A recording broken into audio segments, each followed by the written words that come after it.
मौजूदा सरकार भारतीय जनता पार्टी की वो देख रही है। और 2 साल से जब से जम्मू कश्मीर की स्टेट ख़त्म की गई और ड्यूटी बना दिया गया, यहाँ तो डायरेक्ट सेंट्रल रूल है। होम मिनिस्टर के अंडर जो है वो डायरेक्ट सिक्योरिटी है जहाँ की, और टीवी के माध्यम से और बाकी दावे तो बहुत किए जाते हैं, लेकिन जिस तरह लागे वो तन जाने। जब अपनी ही पार्टी के लोग और पॉलिटिकल वर्कर्स जो दूसरी पार्टी के भी लोग हैं वही सुरक्षित नहीं, जो कि नामी ग्रामी चिन्हित लोग होते हैं, आइडेंटिफाइड लोग होते हैं, और इस तरह की वारदातें हो पाती हैं, तो वो जो दावे हैं खोखले वो कहाँ हैं? और जो दावे करने वाले लोग हैं वो आज भी कहेंगे पाकिस्तान होश में आओ, होश में आओ, होश में आओ। 2-4 गालियाँ उधर दे देंगे, 2-4 इधर दे देंगे, दूसरे कुछ लोगों को पॉलिटिकल पार्टी को दे देंगे और लोगों को सहारा देने का और ये प्रयास करेंगे।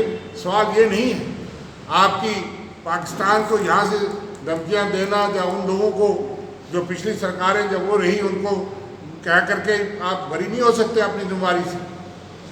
देश के गृह मंत्री और देश की सरकार को जवाब देना चाहिए कि आप तो कहते थे आतंकवाद की कमर तोड़ देंगे, आतंकवाद का खात्मा कर देंगे, लेकिन 2014 का आंकड़ा देखिए, आतंकवादियों को प्रेजेंस देखिए, आतंकवादी की संख्या देखिए, आज 2021 है। आपने तमाम तजर्बे कर लिए, पीडीपी के साथ सरकार ही बना के देख ली, उसके बाद तोड़ के भी देख ली, गवर्नर रूल भी 3.5 साल से है, और 2 साल से डायरेक्ट सेंट्रल रूल ही होता है गवर्नर रूल, लेकिन ये तो डायरेक्ट ड्यूटी है लेफ्टिनेंट गवर्नर और उनकी एडमिनिस्ट्रेशन और सेंट्रल गवर्नमेंट यहाँ पे रूल कर रही है। सिक्योरिटी फोर्सेस का सारा सिक्योरिटी का सारा इंतजाम और कंट्रोल गृह मंत्रालय के पास है। और उसके बाद इस तरह की वारदातें जम्मू में भी प्रेजेंस दिखाई देती है, वो पकड़े जाएँ या ना पकड़े जाएँ, लेकिन रेलवे स्टेशन पर कई जगह। तो कब तक इन चीज़ों में खामोशी होगी और क्यों इन चीज़ों का जवाब नहीं आता? 2014 में 70 के करीब टोटल मिलिटेंट्स जो है उस वक्त के आंकड़े, सरकारी आंकड़े जो बताए जाते थे कि कश्मीर वादी या जम्मू कश्मीर के अंदर 70 के करीब मिलिटेंट्स जो एक्टिव हैं।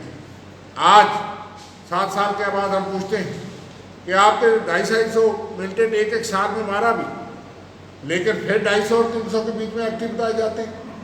250 के 300 आपने कहा था लॉन्चिंग पैड खत्म हो गए।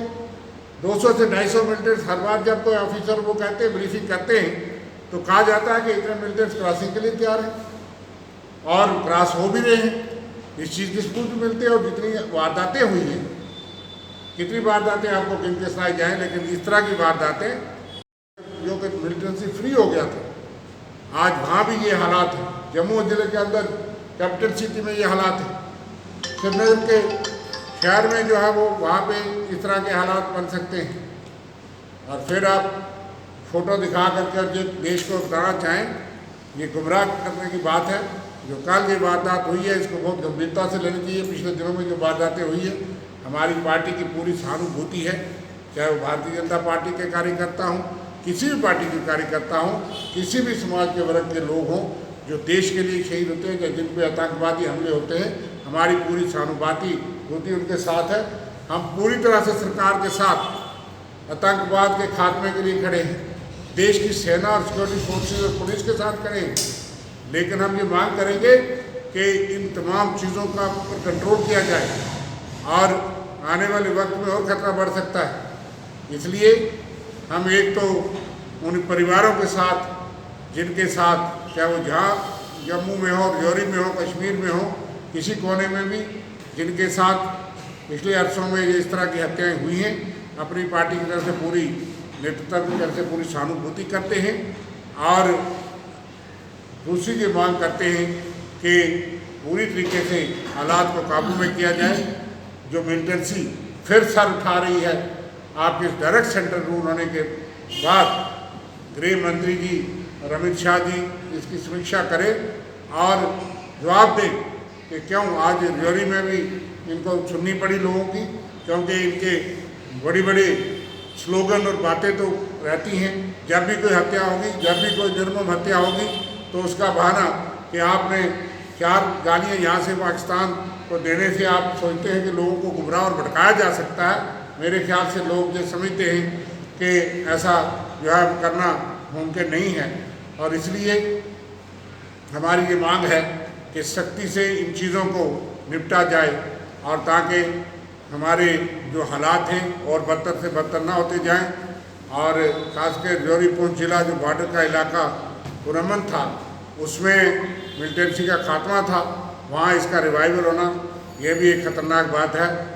हमारे बीच में भविष्य सूदन जी हमारे एडवोकेट हैं, ये भी उस जिला जौहरी से हैं, हमारे लीगल सेल के RTI विंग के कन्वीनर हैं स्टेट PCC के, ये भी ज्वाइन हुए हैं। हम इसीलिए कि हमारी उन तमाम लोगों के साथ लोग सहमे हुए हैं, और यहाँ तक कि ये पुरअमन इलाका सुंदरबाई नौशहरा का मुख्तलिफ जगहों पे सर्च ऑपरेशन इस वक्त चल रहे हैं, मुख्तलिफ जगह के लोगों की रिपोर्ट्स आती हैं हमको। रेड अटैक होता है और सीरीज ऑफ टेररिस्ट एक्टिविटी की वारदातें यहाँ पे होना और जौहरी को डिस्टर्ब करना, इसको बड़े मुश्किल से ट्रैक पे पिछली सरकारों ने यहाँ पे लाया था।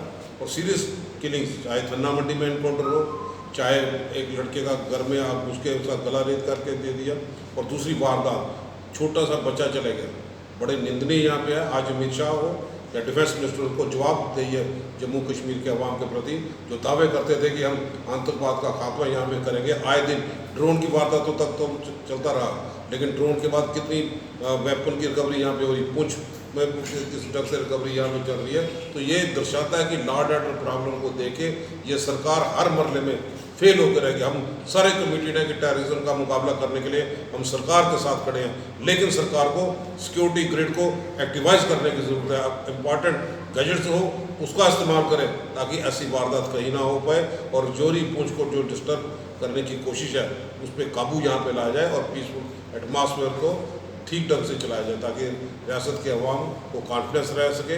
जो मैं समझता हूँ जो दावे करने वाले पॉलिटिकल और सिलेक्टिव किलिंग को ध्यान में रखते हुए सरकार को चाहिए फौरी तौर पे पॉलिटिकल लीडर्स की सुरक्षा का पूरा बंदोबस्त करे।